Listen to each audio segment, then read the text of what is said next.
మన ప్రభువును, రక్షకుడైన యేసుక్రీస్తు నామములో మీ అందరికీ ప్రైజ్ ద లార్డ్. చాలా రోజుల తర్వాత దేవుని కృపలో ప్రార్థనలో కనిపెడుతూ వస్తున్నప్పుడు బైబిల్ గ్రంథంలో ఉన్న 66 పుస్తకాలని ధ్యానించుకోవాలి. ఎందుకు అంటే రాబోయే రోజుల్లో మనకి బైబిల్ గ్రంథము దొరకవు.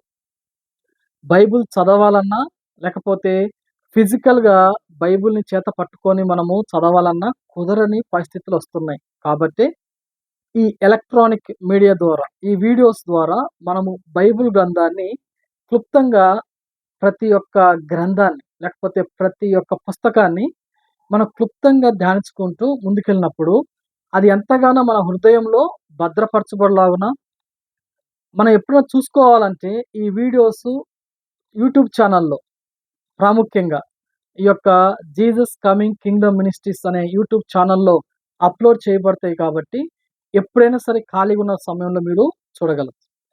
ఈ విధంగా మనము ముందుకు పోవడానికి దేవుడు చూపుతున్న మహాకృపను బట్టి మొట్టమొదటిగా దేవునికి స్తోత్రాలు, వందనాలు.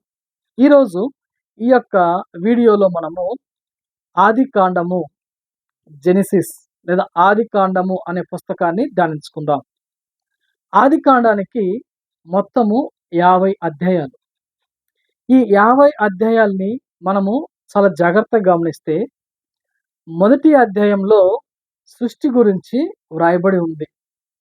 ఈ యొక్క 7 రోజుల్లో దేవుడు ఏమేమి చేశాడు, చివరి రోజులో ఏ విధంగా విశ్రమించి ఆ యొక్క రోజును ఎంతగానో పరిశుద్ధపరిచాడో మనము చూడొచ్చు. ఇక రెండవ అధ్యాయంలో దేవుడు ఆదామును తయారు చేయడము, అదేవిధంగా ప్రక్కటెముక, ఆదాము యొక్క ప్రక్కటెముకను తీసి హవ్వను తయారు చేయడము మనం చూస్తాం.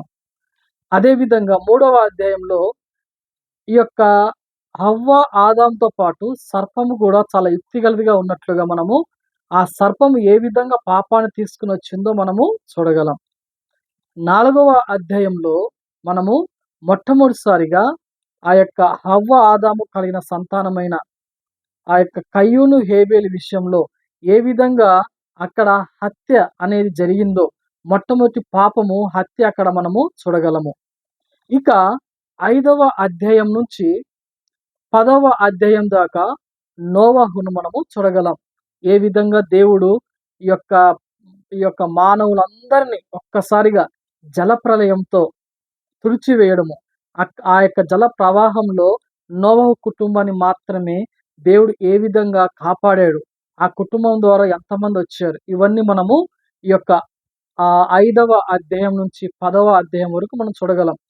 తర్వాత 11వ అధ్యాయం నుంచి మనకి అబ్రహాము స్టార్ట్ అవుతాడు. అబ్రహాము ఏ విధంగా వచ్చాడో మనకి చూడగలుగుతాం. ఈ యొక్క 11వ అధ్యాయం నుంచి 20 అధ్యాయాలు అబ్రహాము గురించి మనకి ఉంటుంది.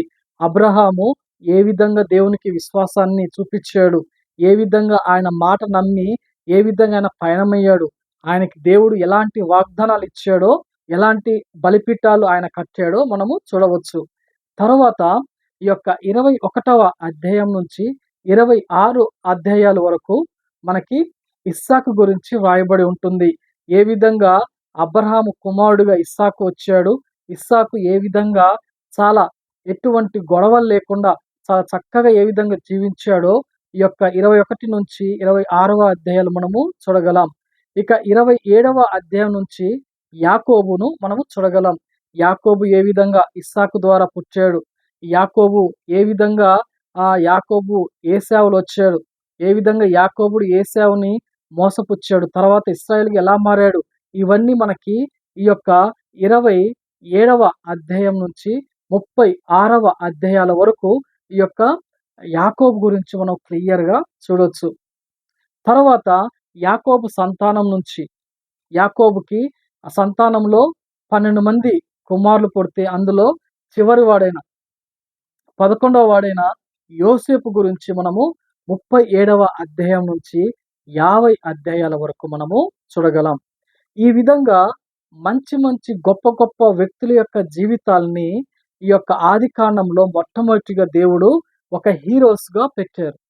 వాళ్ళ ద్వారా మనం ఏం నేర్చుకోవచ్చు అంటే, ఏ విధంగా నోవహులాగా ఏ విధంగా నీతిమంతుడిగా ఉండాలి, అబ్రహాం లాగా ఏ విధంగా విశ్వాసం కలిగి ఉండాలి, ఇస్సాకు లాగా ఏ విధంగా విధేయుడై ఉండాలి, యాకోబు ద్వారా ఏ విధంగా పెనుగులాట దేవునితో ప్రార్థనలో పెనుగులాడాలి, యోసేపు లాగా ఏ విధంగా పవిత్రమైన జీవితం జీవించాలి, వీటన్నిటిని ఒక ఆదికాండంలో పొందుపరిచాడు పరిశుద్ధాత్మ దేవుడు. కాబట్టి ఈ యొక్క ఆదికాండాన్ని ఈ విధంగా అధ్యాయాలుగా మీరు నేర్చుకుంటే తప్పకుండా ఆదికాండం అంతా మీ హృదయంలో ఉంటుంది. మీరు ఎక్కడ ఉన్నా సరే ఈ ఆదికాండాన్ని మీ హృదయంలో మనన చేసుకోవడం ద్వారా ఆ యొక్క వ్యక్తుల యొక్క జీవితాలని మనం పరిశీలించడం ద్వారా మనలో కూడా దేవుని యొక్క కార్యాలు జరుగుతాయి. అటువంటి కృప దేవుడు మనందరికి దయచేయునుగాక. ఆమేన్.